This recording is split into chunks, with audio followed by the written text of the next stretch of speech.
The Capital One Venture X credit card arrived in the mail today, and I could not be more excited to start using its perks and benefits. There are a few reasons why I chose the Venture X right now instead of any other credit card to sign up for. Some of those reasons are the welcome offer, the annual fee, and Capital One's approval process. And now would be the perfect time to talk about the sign-up bonus that I'm getting for this card. 90,000 Capital One miles for signing up for this card by spending only $4,000 in the first 3 months. So this 90K offer, what is it actually worth? Well, these 90,000 Capital One miles, if you redeem them for a statement credit, just a general statement credit, I believe that you could just get 0.5 cents per point. So that would be $450, but nobody really wants to do that. That's not what anybody should be doing. Instead of that, you could get a statement credit for your travel purchases, and this would come out to a valuation of 1 cent per point. But I would advise against that if you can help it, because there is a better way to get more value from your welcome offer and just any other Capital One miles that you have in your account. And that would be to transfer them out to travel partners, because you can get way more than 1 cent per point doing so. Capital One partners with airlines and hotels. I am really going to be focusing on airlines because I think there's more value in that with Capital One's transfer partners, and there's just more options available to me. I'm thinking about Air Canada, Avianca, British Airways, Turkish Airways, Flying Blue, KLM, and Air France. Another reason why I applied for this card right now is the annual fee. Yes, it is a pretty big one, $395, but I'm going to get some really nice value by paying this.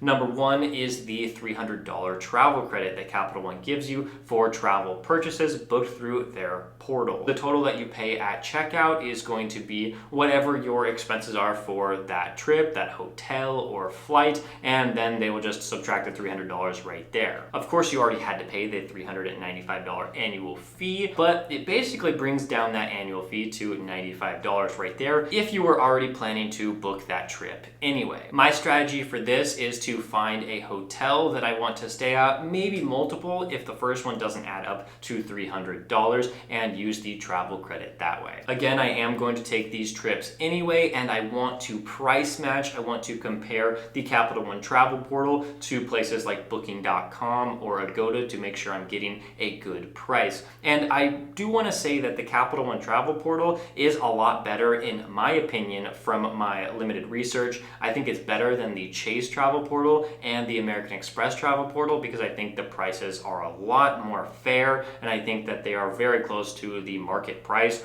compared to Chase or American Express, where they might increase the price for you just using their portal. I don't know why they do that, but I like Capital One for that. Another way to reduce this annual fee is going to be the 10,000 anniversary miles that you're going to be getting starting when you pay the annual fee for the second time. So like I said earlier in the video, how 90,000 Capital One miles can be worth more than $900 and can be worth up to $1,800 or $2,000 if you find the correct transfer partners. Well, these 10,000 miles at 1 cent per point are going to be worth $100, but I think we can get about $200 of value out of this. And so just with those two things, the $300 travel credit and the 10,000 anniversary miles, that covers the cost of the annual fee if I were to travel and I had already planned to travel. I meet those requirements, and so we are all good there. Of course, there's plenty of other card benefits like the Capital One lounges you can stay in, priority pass, your first couple authorized users for free, and so much more. I go into more detail about this in my Watch Me Apply video for the Capital One Venture X if you want to check out that video. But for right now, we will continue on to my third point of why I got this card right now, and that is the Capital One approval process.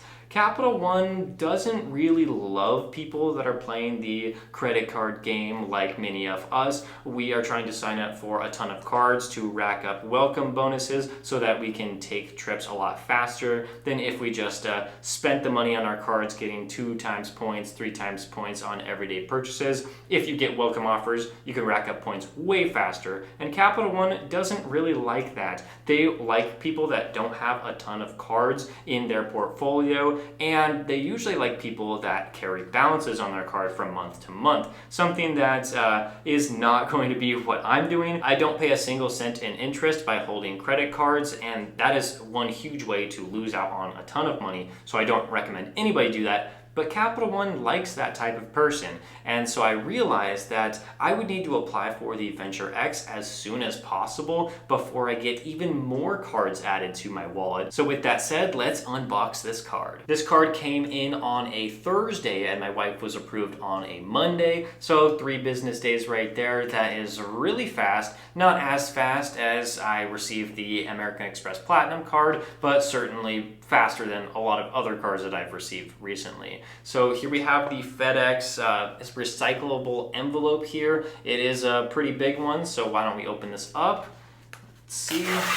Nice tear there, and let's see what's inside. It is an envelope, doesn't say Capital One or anything like that, but we know who this is from. Here we have the first page. It says, "Welcome to Capital One Customer Agreement."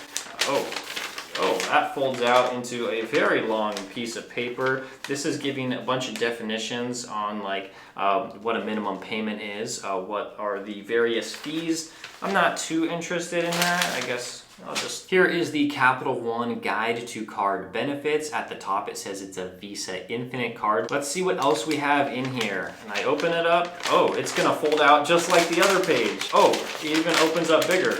Okay, that's taking up the entire screen. Okay, well this is just talking about all the benefits like trip cancellation, interruption, purchase security, extended warranty, cell phone protection. Yeah, okay. That was too much for me at the moment. Now we are going into the next page, which is the Capital One, how they share our information. Okay, this seems pretty standard from any of the Chase cards, the AMEX cards that I've applied for in the past. Does Capital One share information? Yes, they share it quite a bit, just like any other credit card lender. And yeah, so I just got used to that. They're gonna share all of our data and we just have to roll with it. There is a way that you can limit some of the sharing, but not all of it. I'm actually pretty surprised because there's not any like huge welcome packet in here, like thanking me for being a Venture X card holder, but I'm gonna stop myself from trashing this envelope because I still don't know all the rest of the contents, so we're just gonna keep going. This one is relatively small. It is talking about the rewards program, the terms and conditions with it. It just says how to transfer the rewards. Everything that I already know. Okay.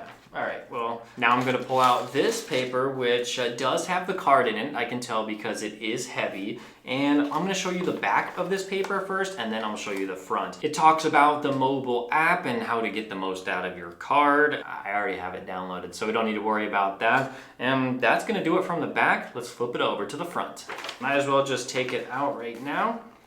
Oh, wow. Why isn't it coming off? Oh, wow. All right, that is a lot of that sticky stuff. Okay, well, here's the card. That's what the front looks like with the sticker. So let me try to take this off easily. I might be able to do it. Oh, no. Is it already leaving residue? Oh no, that is a clean sticker pull right there.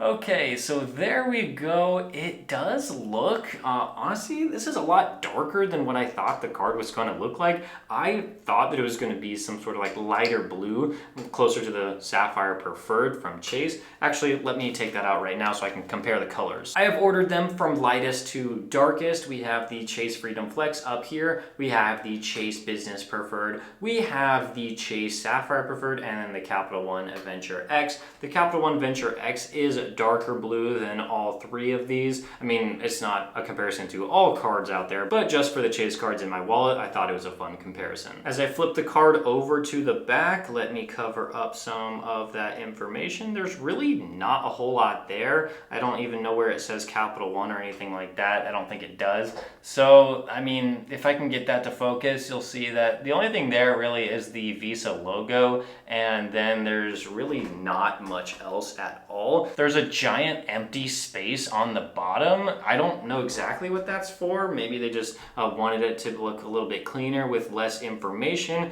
Either way, Again, I don't really care about the card design at all. Like, it's just like something fun that I can do for the video, but like really, it's gonna sit in my wallet. I'm not really gonna care what it looks like. I'm just gonna use it or not use it depending on the spending categories. And now it's time for me to start using it so that I can get the minimum spend of $4,000 so that I can earn 90,000 Capital One miles. I wanna thank you for watching this video and subscribing. We're trying to hit our first 1,000 subscribers on the channel. And if you wanna watch another Venture X video, I have my Watch Me Apply right here for you. I go into a little bit more detail on the card specifics in that one if you want to check it out, and I'll see you in the next one.